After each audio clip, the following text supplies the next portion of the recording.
Hello बच्चा लोगों, आज हम एग्जाम सेंटर पे गए थे और बहुत सारे बच्चे मिल आए और सभी के चेहरे पे एक बहुत अच्छी हंसी थी। सब बोल रहे थे कि पेपर अच्छे गए। आई होप आपके भी अच्छे गए होंगे। लेकिन मैं ये देख रहा था कि कुछ बच्चे आपस में एमसीक्यू डिस्कशन कर रहे थे कि इसका एमसीक्यू होगा, उसका एमसीक्यू क्या होगा। तो मैंने सोचा कि क्यों ना मैं आपको फटाफट आपके एमसीक्यू सॉल्व करवा देता हूँ 5 मिनट के अंदर। बेटा, क्या होता है कि अगर हमारा मन एमसीक्यू पे अटका रहेगा ना इकोनॉमिक्स के, तो ओसीएम के एमसीक्यू कब करोगे। इससे अच्छा बेटर है मैं आपको सारे के सारे एमसीक्यू फटाफट 5 मिनट में बता देता हूं, ताकि सही हो तो खुश हो जाना, दुखी हो तो कोई बात नहीं, नेक्स्ट में अच्छे से परफॉर्म करेंगे। तो चलो फटाफट मैं आपको इसके एमसीक्यू सॉल्व करवाता हूं। तो आते हैं हमारी स्क्रीन के ऊपर। ओके, पहला MCQ, which type of organisation presented the data CD presented CDs pertaining. तो कौन सी ऑर्गेनाइजेशन थी? तो वो थी हमारी laboratory. Okay, laboratory and research centre, ये इसका आंसर आएगा। तो आंसर आएगा number C. Next, which of the following is a type of diagram. क्या बताओ टाइप ऑफ डायग्राम क्या आएगा? Answer A, pictogram. जिसने किया हुआ है कॉन्ग्रेचुलेशन, और जिसने नहीं किया है कोई बात नहीं, पिक्चर भी बाकी है मेरे दोस्त। Next question, development is a multi dimensional process. मैंने बताया था गाला में से आएगा टोडारो।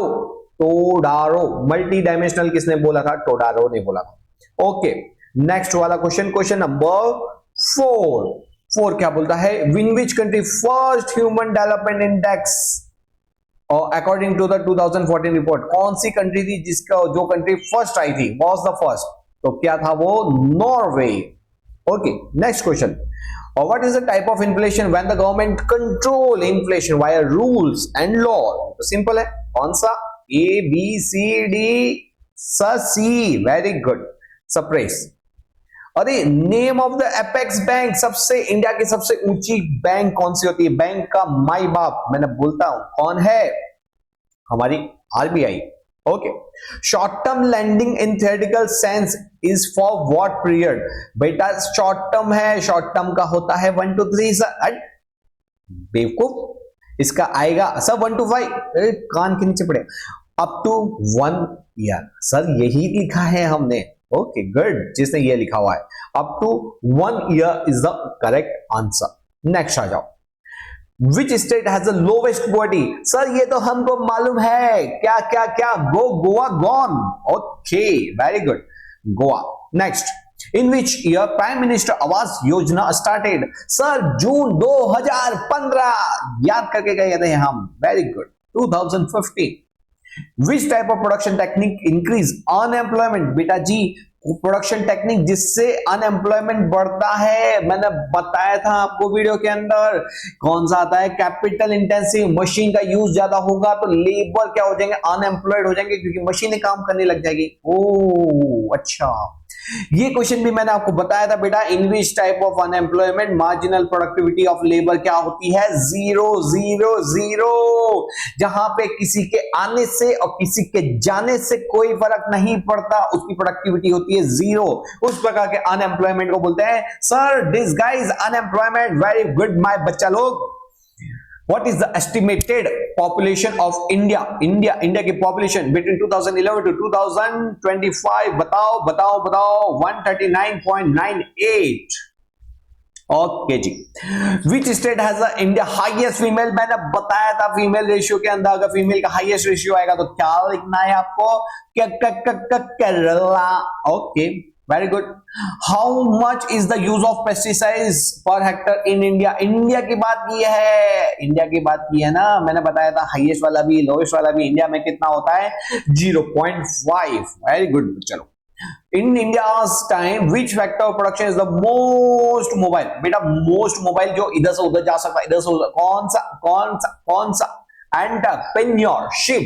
Answer D. Next question, which country can be included in the list of India's traditional trade partner? So traditional trade partner हो सकता है country of central Asia, Japan, Australia, England. का आएगा क्या आएगा? सब मैंने तो अक्कड़ बक्कड़ बम्बे बोत 80 90 पूरे 100। A number, England and Russia is the correct answer. Okay, how much was the contribution of industry in 13-14 in national income of beta 13-14 contribution of industry national income कितना कितना रे 27%, 27%।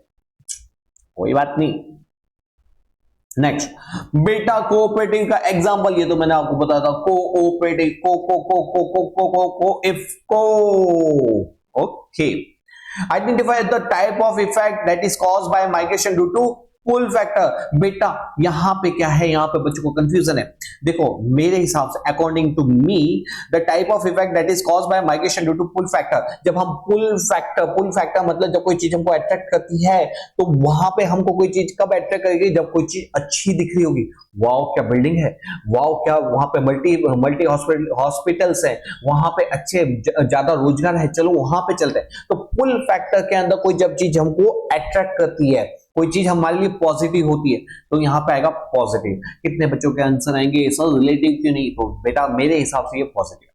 Okay, last, who formulated the agro forest model, कौन सा, ये तो मैंने बताया था, याद कर ही लेना, ये आएगा डॉक्टर सुभाष पालेकर। ओके, तो ये थे हमारे 20। अगर एक दो गलत हो भी गए बेटा टेंशन मत ले, ठीक है, ज्यादा दिमाग पे टेंशन लेगा आगे वाला पेपर बिगड़ जाएगा। इसमें से मैं आपको 2-3 क्वेश्चन करवा देता हूं जो फटाफट 1 मिनट में 1 सेकंड में हो जाएगा। चलो, फॉर्मूला ऑफ पाई डायग्राम वो तो आपको आता ही होगा। इन्फेंट मोर्टालिटी रेट मतलब ऐसे बच्चे जो 1 साल के अंदर अंदर जिनकी डेथ हो जाती है out of 1000 children during a year, उसको इन्फेंट मोर्टालिटी रेट बोलते हैं। ओके, आरटीजीएस का फुल फॉर्म क्या होता है, real time gross settlement, real time gross settlement. Okay, relative poverty, ये तो सिंपल है बेटा। नेक्स्ट वाला क्वेश्चन देख, what was the amount of per capita in monthly, देख बेटा अमाउंट के ऊपर फोकस किया, हाँ जी, per capita consumption of Tendulkar committee determinant of poverty line for rural area.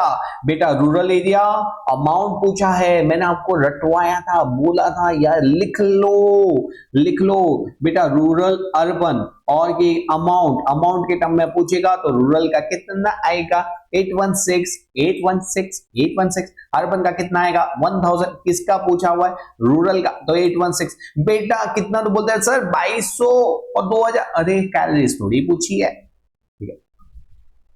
In which year the planning started? So 1950 गलत है बेटा, प्लानिंग कमीशन स्टार्ट हुआ था 1950 में। हमारा फर्स्ट 5 ईयर प्लान कब आया था, 1951 के अंदर आया था। ओके, कैश क्रॉप वो तो सिंपल है।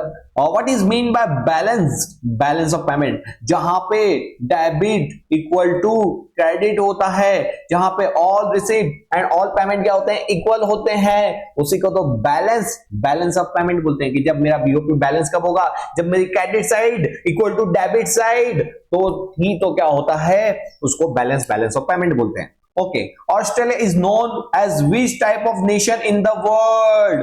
बेटा ऑस्ट्रेलिया जो है ना वो एक डेवलप नेशन है, और डेवलप के साथ सुन, वो एग्रीकल्चर उसकी मेन सोर्स ऑफ इनकम है, समझ गया। ऑस्ट्रेलिया क्या है, इट्स एग्रीकल्चर डेवलप नेशन, जहां पे उसका मेन सोर्स ऑफ इनकम क्या है, एज एग्रीकल्चर है।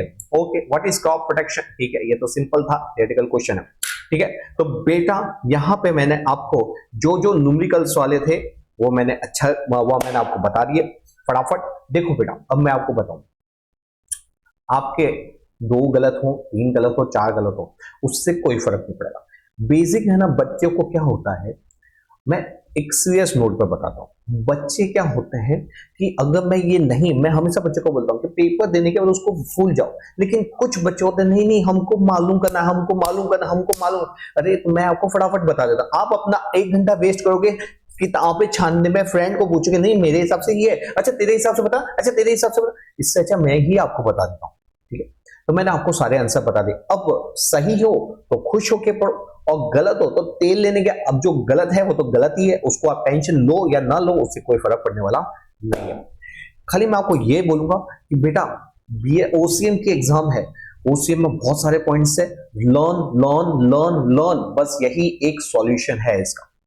आप मुझसे कुछ चाहते हो, आप मुझसे कुछ हेल्प चाहते हो कि सर ये वाला चैप्टर, ये वाला क्वेश्चन ये करवा दो, मैं कल आपको ये वो वाले क्वेश्चन मैं सारे में मदद करूंगा। ओके, अभी आपको क्या करना है, सारे फटाफट थोड़ा सा एमसीक्यू, थोड़ा सा बड़े चैप्टर, मतलब जो डिफिकल्ट लगते हैं। अभी देखो आज आपका माइंड थका हुआ होगा तो आप क्या कर सकते हो, आज इजी चैप्टर पकड़ो, जो आपको सबसे सिंपल लगता है, फटाफट वो वाले चैप्टर पर पकड़ो, और कल सुबह से क्या करना, डिफिकल्ट वाले चैप्टर्स लेना। ऊपर से आप मेरे को कमेंट में लिख दो आपको कौन से चैप्टर्स का रिवीजन चाहिए। वैसे तो मैंने सारे वन शॉट अपने अपलोड किए, फिर भी अगर आपको कोई पर्टिकुलर चैप्टर के अंदर, पर्टिकुलर वो क्वेश्चन के अंदर तकलीफ है, आप फटाफट मेरे को कमेंट में लिख देना, मैं आपका सॉल्यूशन जरूर से दे दूंगा। तो चलो मिलते हैं हम, टिल देन पढ़ते रहना है, पढ़ते रहना है एंड पढ़ते रहना है। Okay, bye bye.